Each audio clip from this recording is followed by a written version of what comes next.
I'm going to share with you 2 things you must do. How do you make the word of God to work for you? I'm sharing with you 2. I'm not saying there are only 2 ways. There are other ways. But there are 2 ways the Lord placed in my heart to share with you this morning. Joshua 1 and verse number 8. It says, this book of the law shall not depart out of your mouth. Meditate in this book of the law day and night. Number 1, meditate on scripture. The first way of making the word of God work for you is what? Meditate on the word of God. Allow me to explain to you what meditating on the word of God is. There are different ways of meditation, but just let me talk about this generally. Meditate on what? The word of God. Meditation, the word meditation there means to matter. Is a Greek word to haga. It means to imagine. It means to roar. It means to spend time and imagine the word of God. Why? To glean meaning out of it. That what? Don't read and forget and go away. Do what? Spend time until you become one with that scripture you're looking at. David say, in your Lord do I meditate day and night. That's Psalms what? Psalm 63 and verse number what? It's somewhere in the book of Psalms. Psalm 63, I think verse 68. Can you check it for me? It says, meditate on your word. Yes, that one there.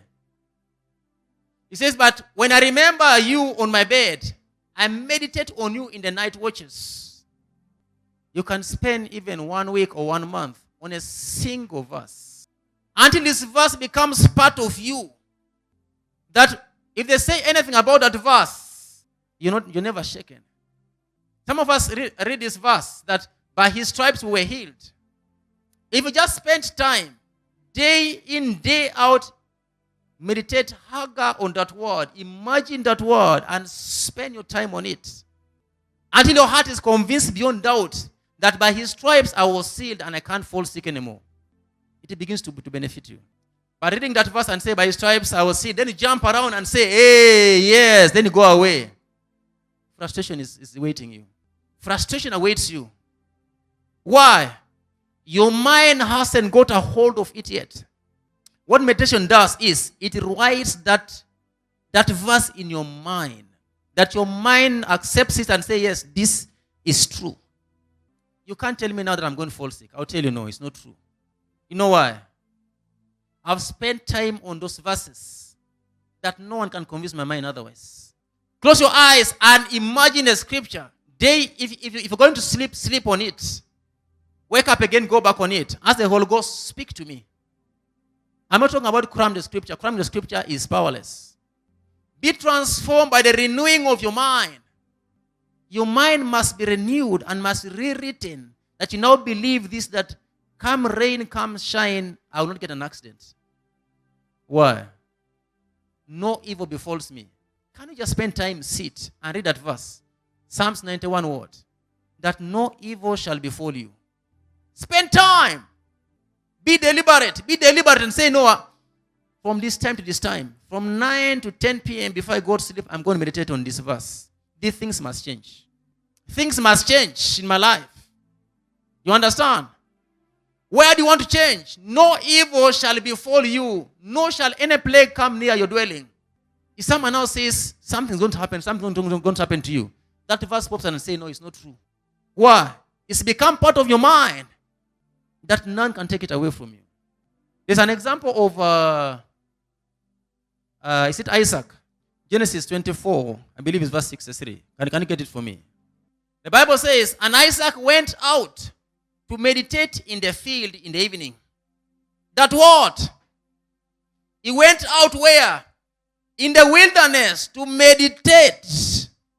If you read before this, the story is about he was waiting for a woman to be brought for him. What is he meditating about? He was meditating about the messengers he had sent that these people will not fail. They come back with the wife I require. Then what happened? And he lifted his eyes and looked, and there are camels. And there, the camels were coming. And he saw them coming. As you look at scripture and meditate and matter it, what outcome do you expect? This is what makes the word of God work. This makes it work and doesn't fail. That word also meditate means to speak. It means what? To speak. How many of us get a scripture and say, by his stripes I was healed, and we go confessing, I will never be poor, I will never die young. He satisfies me with a long life. All those things are good. That's biblical and it's true and works. But a more superior way to it is first spending time to matter. Go out. Spend time. Lock yourself in a room and meditate. I'm tired of sickness. I'm tired of failing here and there. Send CVs and CVs are not working. What does God say in his word? Get a verse or verses and sit on them. Day in, day out. And convince your mind. The reason things don't work is because your mind disagrees. You're saying by his stripes I'm healed. But your mind says, but no, that's foreign to me. This is classic story I like giving. Allow me to give you that story again. I like giving people that story. Matthew 9. See from verse 20. Matthew 9. The woman with the issue of blood. I like that story. Forgive me. I like it. That's a classic example. And suddenly a woman who had a flow of blood for 12 years came from behind and touched the hem of his garment. Why? Next verse. For she had said to herself, that word. She had said to herself, if only I may touch his garment, I shall be made well.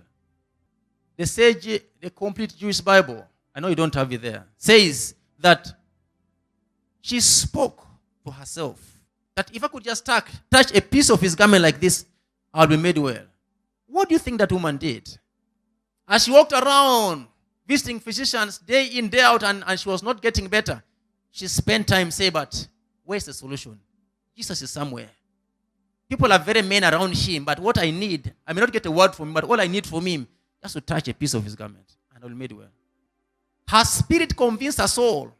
When the Bible says she spoke to herself, how do you speak to yourself? You are a spirit having a soul living in a body. The person I'm addressing here now is a spirit. I'm talking to a spirit. But the spirit must spend time and convince the soul, oh, you, my soul. All you need to manifest healing on the body is just touch the hem of his garment. You'll be made well. That's all you need. As a spirit, convince your soul. Oh, my soul. David was asking his soul, oh, my soul, why are you downcast? What is he doing? He was speaking to himself. I lock myself in a room and speak to myself where no one is listening. And blow my trumpet saying it's done at the end. Do you take time and speak to yourself? For she had said to herself, I'm not dying poor. What does the Bible say? All things pertaining to life and godliness have been given to me. He has blessed me with every spiritual blessing in heavenly places in Christ. I am blessed with everything. I lack nothing. Have you spent time and sat on that thing? Day in, day out, day in, day out. Before you do what? You speak. Next verse. But Jesus turned around, and when he saw her, he said, be of good cheer, daughter. Your faith has made you well. The woman was made well from that hour. This is far more superior. Far and far more superior. Allow me to convince you that do this, you'll come back with a testimony. Do this. Look at your life. List out things. 1, my health is okay. 2, my family is okay. 3, my bank account is smiling. Number 4, my relationships are struggling. What does scripture say? And spend time on that thing. It works. Even as you do that, don't forget to listen to the voice of the Holy Ghost telling you, now that you agree with the scripture, do 1, 2, and 3. Also meditating, and then you remain there doing nothing. You make the word of God of no effect. Do you know there's so many people in the church who believe they should not be working? Wake up in the morning, go winning souls, and Monday to Monday, you don't want to work. However much you meditate on the scripture without that other bit, the action, you'll also be frustrated. What are you putting your hands on that the blessing will pass when it's coming? There's a far more superior life. Meditate on these things and apply scripture. The Holy Ghost is saying that word. Go open a shop and start selling water. Go do it. The blessing will pass there because now your mind is convinced, I will never be frustrated. I will never struggle in this life. Your mind has accepted. The Lord God will channel the blessing there. But how many of us pray and pray and pray, but our minds don't agree with the scripture? I told you, this thing changes a life. I found this to work, and it works. A Christian should never wake up on a bad day that today I'm having a bad day. That's wrong. No Christian should wake up and confess I'm having a bad day. Never.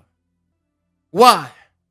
Your mind is convinced that these afflictions I go through, they're just temporal. They are coming to pass. They're just coming. Tomorrow they will be gone. Why? The life of God is in me. The love of God, I was talking about yesterday. The moment you understand how God loves you, you will walk with your head high saying, this thing is just come to take me to the next level. All things work together for good. I'll preach that verse one day. Romans 8:28. I'll preach it one day. Just one verse. Don't put it there. The Lord showed me in a vision one day. I was sleeping. He said, my son, before anything comes to you, I've gone ahead of you. And I prepared a path for you to get out of it. Now when I begin to feel pain in my back, I say, I've already overcome that one. I go and sleep and say, you pain, you're going to go. Because I know everything works good. That's a superior Christian life. A far more superior life than running from miracle to miracle. This one. Your Christian will never go down. Why? You spend time meditating on scripture and you're applying it. Meditation takes the scripture from your brain to your mind. Take scripture from your brain. Like now you can't, if you say, what's your name? I don't have to think my name is Robert. I never think my name is Robert. But ask what's your name. You don't have to think my name is so and so. That is what meditation does. You call something over time and it becomes part of you. I have so much to say. But allow me move to the next one. Stay in the Word. Stay in the Word. I said number one is what? Meditate on Scripture. It's hard work. Christianity is not things you're going to say it will just fall from heaven. Yeah, it's okay. He has done all that he's supposed to do for us, Jesus. But you must be deliberate in appropriating the things. Number two, don't contradict the Word of God in your life. Never contradict Scripture in your life. After meditating, the next step is what? Don't contradict it. Some of us start saying, hey, it's not working. No, it's working. It's working. Maybe the time of manifestation hasn't come yet, but it's working. It's working. You can't convince me not working. The Word of God works. It's working. But you don't see it yet. It's working. Don't believe anything outside Scripture. Hebrews 4 verse number 12. Hebrews 4:12. Says, for the Word of God is quick. It's anointed. For the Word of God is living. That what? It has life in it and powerful. Jesus said the words I speak, their spirit and their life. When I say now be healed, that word has life in it. There's ability to bring itself to pass. Never doubt it. Do not doubt it. This is the harder one. You can meditate and get those things, but the next one is, are you faithful in the word? Don't contradict the word of God. That's the reality. Anything else is temporal. Sickness is temporal. Lack is temporal. Anything else will disappear, but the word of God will never disappear. That's reality. If you believe it, it works. Agree with the word of God. Day in, day out. Why? It has the ability to bring itself to pass. Just two things. How to make the word of God work for you. One, meditate on scripture. Number two, don't contradict scripture in your life. Don't start saying, hey, everyone falls sick. Even me, I'm beginning to feel pain here. I'm going to fall sick. I was telling someone, if you feel pain, doesn't mean you should reject it. It's true. It's not true. There's a fact that you feel pain in your throat. That's a fact. But the truth is that is not there. It's just in the body. In your spirit is not there. Some people say you're living in denial. It's not true. It's you living in denial. Because the truth is that by his stripes you were healed. Why are you rejecting that one? Why do you want to agree that your throat is paining so you're falling sick? No, you're not falling sick. The word of God is reality. Continue in that line and don't go away from it. What did they tell Joshua? Joshua 1:8 again. Meditate in it day and night, and you shall make your way prosperous. My people, do these two simple things. You'll come up with the testimony. Christians live in a realm of convenience. When everything is going on well, they say, yes, it's okay. The word of God is working. When the faith is challenged, they start saying, no, it's not working. Can you stick to it? It works.